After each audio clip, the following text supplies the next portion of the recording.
Parce que c'est une histoire qui a été occultée et qu'il y a dans cette aventure à la fois culturelle et politique quelque chose de fondamental pour réfléchir aujourd'hui à ce qu'on veut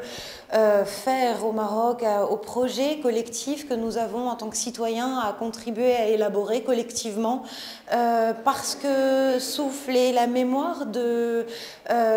intellectuels et des artistes de ce pays qui ont contribué, qui étaient très jeunes et qui sont ensuite devenus les grands noms de la création et du monde de l'intellect et de la pensée au Maroc, parce qu'ils ont réussi à avoir une ouverture sur le Maghreb qui est absolument exceptionnelle et qui enrichit le débat.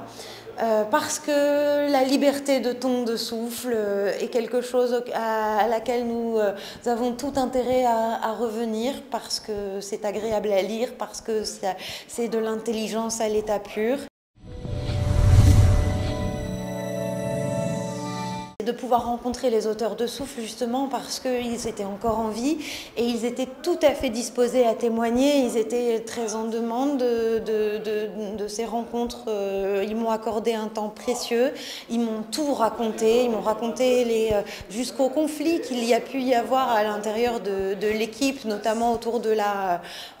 transition politique qu'a connue Souffle à un moment de son histoire, et ça a apporté une matière exceptionnelle parce que Souffle a été très mal conservée dans les bibliothèques publiques du Maroc, donc elle était très difficilement accessible, et j'ai eu la chance de pouvoir travailler sur les exemplaires qui avaient été numérisés par des équipes américaines de New York et de Seattle qui avaient créé un site internet pour mettre en ligne la totalité des numéros de Souffle. Donc c'est grâce aux universités américaines qui avaient fait ce travail que j'ai pu mener à bien mes recherches. Le débat a été ouvert par rapport à cette période dès l'expérience de l'IER et puis bien avant l'IER, dès la publication des témoignages sur les années de plomb et notamment ceux de Driss Bouissef-Regab à l'ombre de l'Ella Chefia, ceux de feu Abraham Serfati, de feu Fakihani, le couloir. Il y a eu également Aziz Mourid qui vient de nous quitter, qui avait fait le premier récit de l'incarcération en BD. Voilà, donc il y avait eu déjà une parole qui s'était libérée. Maintenant, mon travail vient peut-être rassembler, ne prétend pas évidemment avoir la force et la valeur qu'ont le témoignage brut de gens qui ont eux-mêmes souffert et qui ont payé le prix de leurs engagements et de leurs idéaux. Ce que j'essaye d'apporter, c'est un récit qui vient compléter, peut-être recontextualiser, disons peut-être à une vocation plus pédagogique pour expliquer aux nouvelles générations qu'est-ce que signifiait cette expérience.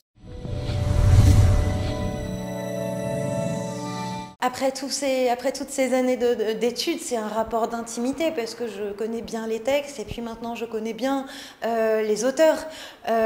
qui sont des gens pour qui j'ai un immense respect et avec qui j'ai des relations parfois d'amitié, enfin des relations très cordiales, très chaleureuses. Et du coup, oui, je me sens très familière de cette aventure. Je me la suis appropriée et j'ai eu envie à mon tour de la partager avec le plus grand nombre. Voilà, parce que c'est une aventure basée sur l'intelligence et la générosité.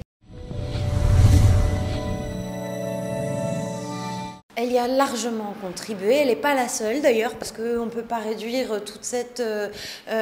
ce processus à une seule revue qui a duré 6 ans et qui a rassemblé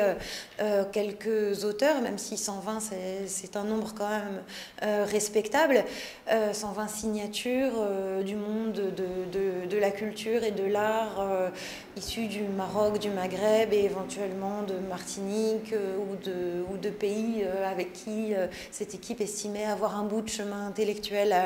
à faire, mais Souffle n'a pas été la seule tribune. La Malif a été une tribune qui a été très importante aussi. Puis il y a eu l'école des beaux-arts de Casablanca avec tout le travail qu'elle a fait sur les arts populaires. Et puis bien entendu toutes les revues arabophones comme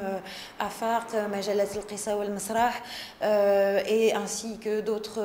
vraiment bien d'autres expériences avant, contemporaines, mais également depuis. Ce qui a pu manquer, c'est peut-être plus de concertation, d'après les témoignages que j'ai recueillis, au moment du tournant politique, quand une partie de l'équipe a souhaité s'engager politiquement et aborder des sujets beaucoup plus ouvertement contestataires et beaucoup plus idéologiques.